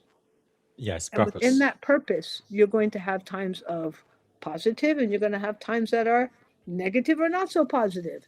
You're Mm. going to have quote unquote successes, or goals that you meet, and you're going to have goals that you don't meet. You're going to Yes. have people assist and help, and you're going to have people that get in the way and close the Mm. door. So Yes. I don't really see failure and success. I see a continuum of a purpose. Mm. That's powerful. That is a great insight. Thank you. So, if you could choose three people to have dinner with, no, there could be a live, dead, or even fictitious character. Who would you choose and why?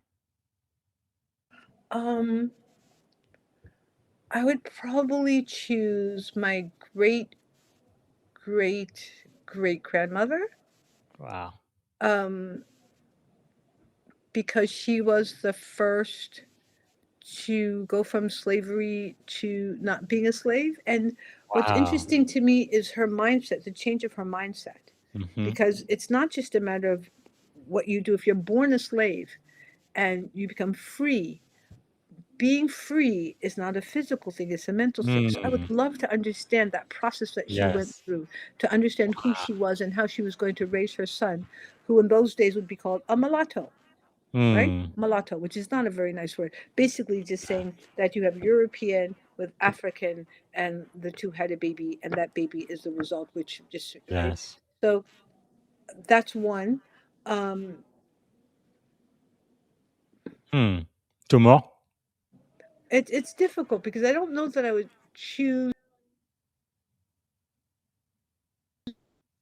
famous, because in general have to teach us. Mm-hmm. And there's so much wisdom in most people that you never know their names. Yes. True. So I would say maybe one of the last kings of one of the last kingdoms in Africa. Mm-hmm. And I'm not just talking about the ones today, I mean the ones that Yes. while it was still running, or actually queen, maybe last queen of Africa. Yeah. I know I'd like to meet my ancestor, Queen Nzinga, sometime. She was quite different. Wow, wow. Yeah. Yeah. And I want to meet, not because of her, not because of the power, but because of looking after the people, learning to Mm-hmm. help the people develop. And maybe the Yes. third one, which is a little bit unusual, is the founder of Singapore. I Hmm. went to Singapore in the 1980s when I was very, very young, and I just went again a year or two ago with my children. And what Singapore changed into is not just about technology or about building. It Mm-hmm. was a leader who decided that people were more was the focus. That's The amazing. people were the focus, and as a result of the people, Singapore is where it is today. So I Wow. would love to have dinner with this person, um, and not to say how did you do it, but to find out more about who they are as a person. Mm-hmm. You know, Wow. Very what do you love powerful. to do for fun? Good. When Wow. you're not sure, where do you turn?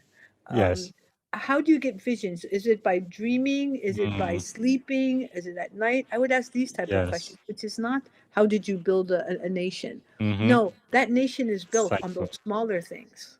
That's really powerful. Now, talking, we do read a lot here. Why should our audience read this book? You mentioned that in the green room before we started. Sheila Johnson, Walk Through Fire. Yes, well, I read this. I actually met her in Vienna, Austria, at a United Nations event, and she was showing a movie about HIV/AIDS in Washington D.C. And Also, I she's didn't the know. founder of BET, right? Right, she's one of the founders, and also Salamander Hotels, which she went through a lot. Wow. And what I loved about her when I met her personally was that she was unassuming Amazing. and a multi-millionaire at the time. And this Yeah. I was think maybe she's a 50 plus she's a years ago. A billionaire now. billionaire now, right now. Yeah. But not just unassuming, but someone who talked with me, someone who was interesting, and someone who used her pulpit to try to make life better for Mm, those who wouldn't have it, which is those who had HIV and AIDS, yes. acquired immune deficiency syndrome, within Washington, D.C., and trying to tell the real story, Wow. not for for some kind of glory, but to tell the real story in order to aid the people that were going through it. So that was That's the first time I amazing. met her in Vienna, Austria, at a United Nations event. And Wow. then when I read the book, what I really realized about her is that she's like everybody else. How is that? She has That's amazing. difficulties. There are people that have formed walls to try to stop her from meeting the Mm-hmm. goals that she wanted to meet Mm, and what she wanted to do. I love the fact that she believed in herself, even though she's never opened up a hotel before.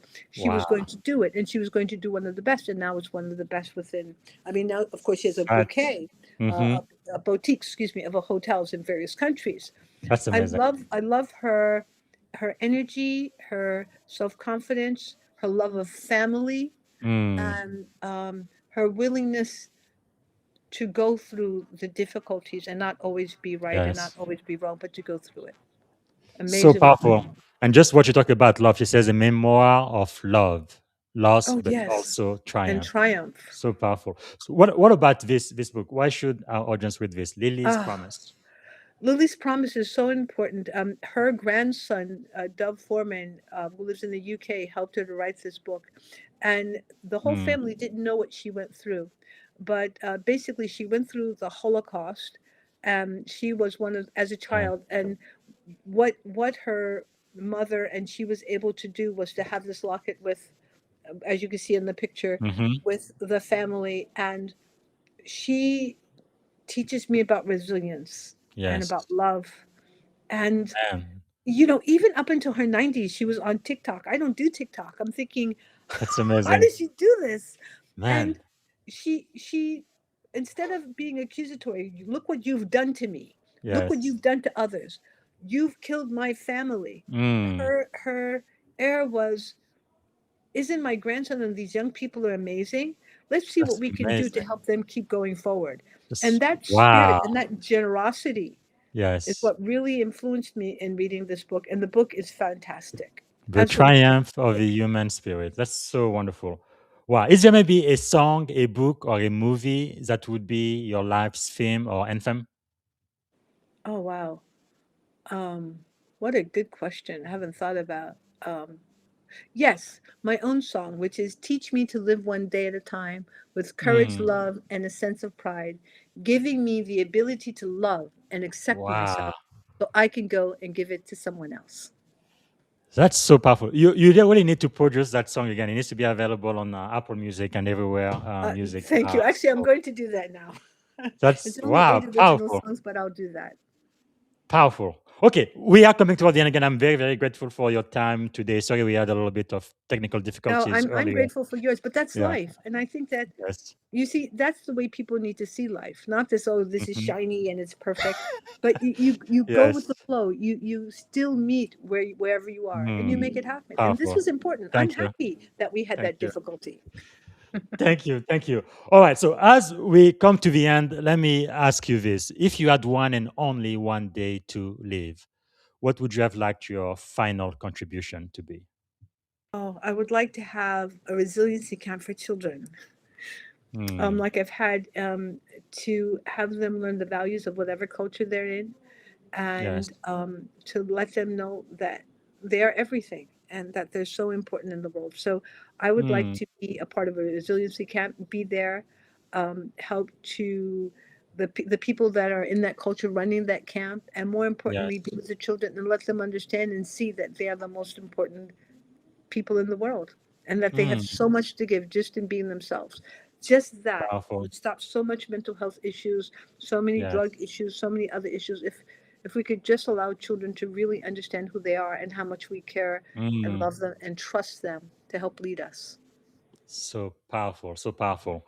And if you had a magic wand and you could solve any problem in the world, what is the first problem you'd like to solve first thing tomorrow?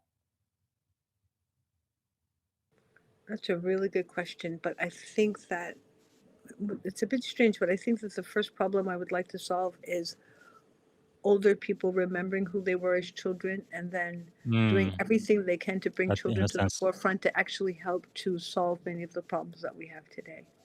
Wow. That is so, so, so powerful. Okay, as we come to an end, what can we do to add value back to you, Dr. King? How can we add value to you? Thank you. So I would be very grateful if you link with me on LinkedIn. That would be great. And also, I'm doing speaking engagements all over the world for 2026, 2027. So please invite me your your event. And I also do workshops. Do it in Asia, Africa, all over Europe. And Okay. please, if you feel that you have a young person, and we go up to 35 that can actually do things with the foundation, Mm. please contact us. I'm here for all of these opportunities. Fantastic. Now, is there a question I should have asked you? I didn't get a chance to ask. Anything else you wanted to talk about today? No, I think the only thing is that to tell people that I am a representative at the United Nations in New York, Vienna, Rome, and Geneva. And the United Nations can seem a bit difficult and non functioning, but I think it's Mm. always important to talk and Yes. to be in front of the person that you think that you want to eliminate or Mm. somehow feel is not the same as you. And I Yes. think that the one thing that the United Nations brings is bringing people together to see each other Mm. as people first. Maybe we Yes. don't have to agree, but at least we see you as a person. And Yes. I think that in today's world where everything is by virtual, it's important to Hmm. be in the same place with the person. And it's important to forge relationships that don't Yes. have to do with the country, but from person to person. And that's how Mm. I think we'll get through a lot of the difficulties that we have all over the world. So powerful. We have our first question from the people watching online from LinkedIn.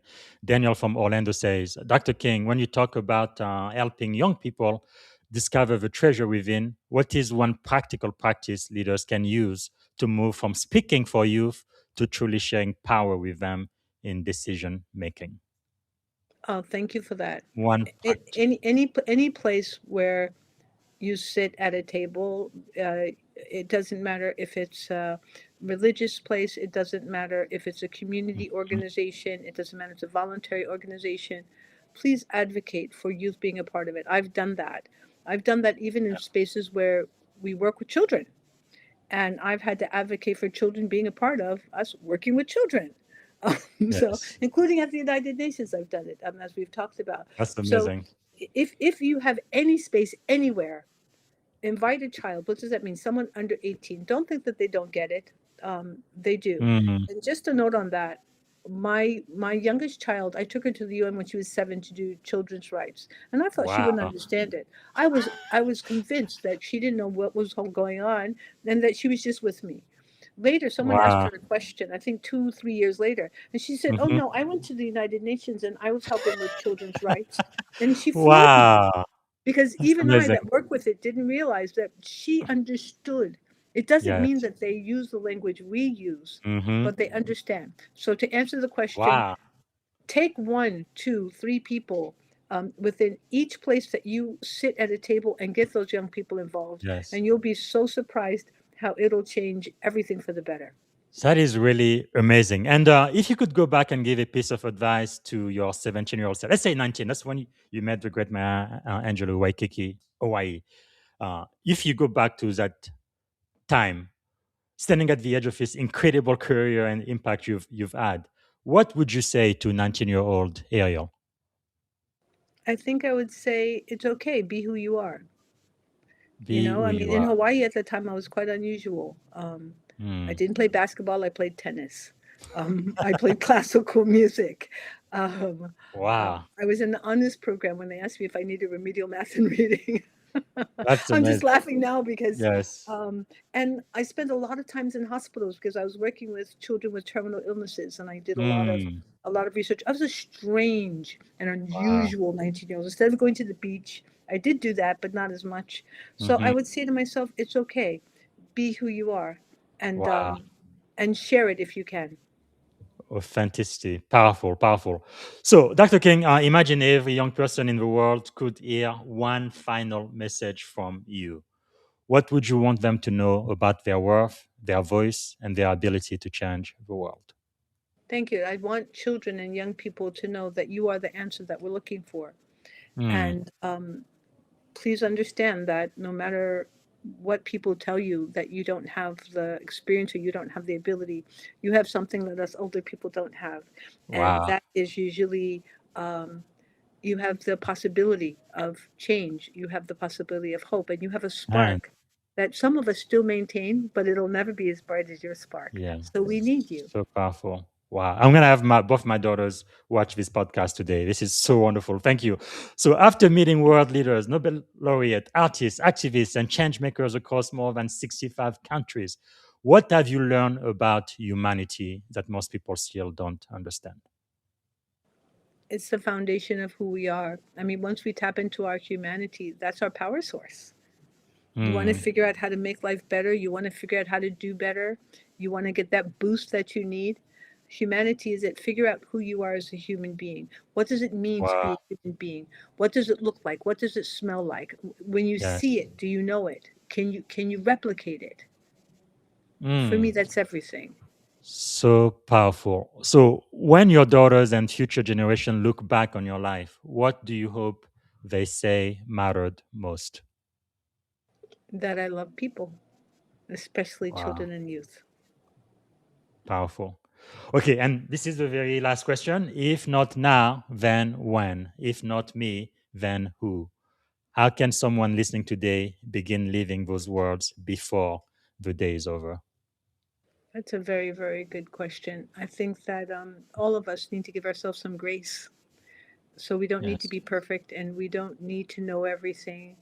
And that's part of humanity. I think many of us are stressed out trying to know everything, learn everything, do everything, be everything Mm, to everyone. But whatever happened to grace? yes. Wow. I would say start with So grace for powerful. yourself. Well, I am so humble, so privileged, and so very happy that you made the time to talk to my audience today. And hopefully, we're gonna be adding more value to you. I am just so full. Thank you so much, Dr. Ariel Rosita King.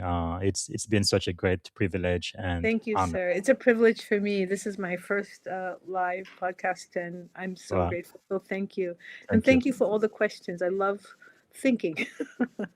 Yes, Thank and the last question I always ask is one word that represent our shared experience on this podcast today. One word. extraordinary. Well, I am so grateful. Thank you, Dr. King. Really, I appreciate that. Right. Thank you, sir. Bye bye.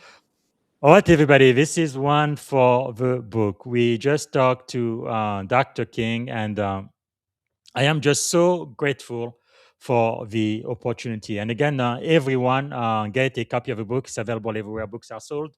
Humanity Unveiled.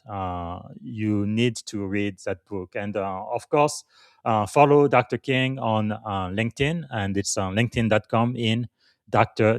Ariel Rosita King. And our foundation, arielfoundation.org. Please make a deductible donation, and also drarielrositaking.com in order to book to be a speaker at your event. As we are going to end today, we are going to be talking about Black History Year, right? For those who know, we celebrate Black History Year every single day in 2026 because we felt like doing Black History for 28 days is just not long enough. And today I want to talk about an extraordinary man. He's the first four-star general, African-American four-star general. His name, Daniel Chappie James. Amazing person. In 1975, General James shattered a barrier that many believed could never be broken. Yet, his promotion was not symbolic. It really was earned through decades of extraordinary service, sacrifice, and combat leadership. His record is just unbelievable, unmatched, right? He's trained black military aviator during World War II. He flew more than 101 combat missions during the Korean War, more than 78 combat missions during the Vietnam War. He helped plan and execute Operation Bolo, one of the most successful aerial deception operation in U.S. Air Force history, period, right? He commanded the major Air Force organization around the world. He became the commander-in-chief for NORAD. I mean, on and on and on. Just a extraordinary man. And that's the person we want to celebrate today for our profile in Courage. So I'm going to play a couple of quick video about who this gentleman was, four-star General Daniel Chappie James. Born in Pensacola, Florida in 1920, Daniel James Jr. was one of the 17 children of Lillian A. Brown James. Instilled with the spirit of achievement, James enrolled at Tuskegee Institute in 1937, where eventually he became one of the illustrious Tuskegee Airmen of World War II. Very successful. We did not succeed in eliminating the total vestige of racism from the American military system. We didn't really begin to do it until Harry Truman took that very courageous step in 1948 to integrate the armed forces, and then our men went to Korea and all over and became the heroes that we now know they are, and the Chappie James of the world, the General Chappie James, who was the first black full general, is the one who carried that torch forth. General Daniel Chappie James, a Tuskegee graduate and member of the 477th Bombardment Group, was the first black to receive the rank of four-star general in military history. Years later, he would reflect on his Tuskegee training. Now, it was in 1943 that I completed flight training at Tuskegee Institute, Alabama. We've come a long way since then. In the early days at Tuskegee, in addition to the already difficult job of flying, we trained under the additional pressures of segregation, but we had no time for self-pity or despair. We were too busy preparing ourselves for a career of service to our nation. The state of our fully integrated Air Force today is a pretty good indication that we did a good job. But that doesn't mean that the future will be a rose garden, or that there will not be other obstacles to overcome. Freedom must be repurchased by every new generation. But I couldn't find one that's qualified. So I think that we need to get out of that mold of being a black leader and opt for the whole piece of the pie because it's out there. The main key to success therein is preparation in a given discipline or the versatility to be able to be a master or well-informed over a certain field of disciplines. So they have more, find it more and more difficult to say, I wanted one, but I can't find one that's qualified. I wanted one, but I can't find one that's qualified. Unfortunately, too often today that's true, because the people that are qualified and that are ready, they'll find that those doors are open. Another quote from my mother, she said, don't stand there banging on that door of opportunity, yelling, let me in, let me in, let me in, and all of a sudden somebody snatches open the door and you say, wait a minute, I got to go get my bags. She said, you stand there armed with your bags of knowledge, your bags of understanding, and your bags of desire, and when they crack that door, step in and take charge. Well, you can do that now. Yelling, let me in, let me in, let me in, and all of a sudden somebody snatches open the door and you say, wait a minute, I got to go get my bags. She said, you stand there armed with your bags of knowledge, your bags of understanding, and your bags of desire, and when they crack that door, step in and take charge. Well, you can do that now, but you got to prepare yourself first. Born in Pensacola, Florida in 1920, Daniel... You know, one of the most insulting questions that gets asked me sometimes is, did they give you your 4th star just because it's a bicentennial year coming up and they want to say we got a black day? In one word, one question, this guy has wiped out all the blood and sweat and tears and preparation and effort that it took me to prepare myself, to fill the squares, to fight the wars, to go to the schools, to go to Air University, and to study deep into the night, to hone my skills as a fighter pilot, and to get out there over way north in skies much less friendly than those of United and fight my way back home in the name of the foreign policy of my country. No, they didn't give me anything. And they don't give away stars in my service. You got to earn them. Generals are made, they're not.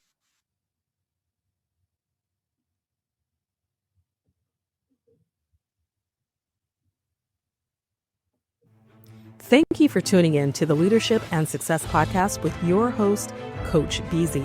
If today's episode added value to your leadership journey, be sure to subscribe, share, and join us again for more wisdom nuggets on how to lead better and achieve greater success. Remember, leadership is the most critical skill of our time. The world will always need leaders to inspire others, drive innovation, and execute meaningful strategy. So why not count yourself among the bold leaders shaping the 21st century? Until next time, stay inspired, stay committed, and keep leading with excellence.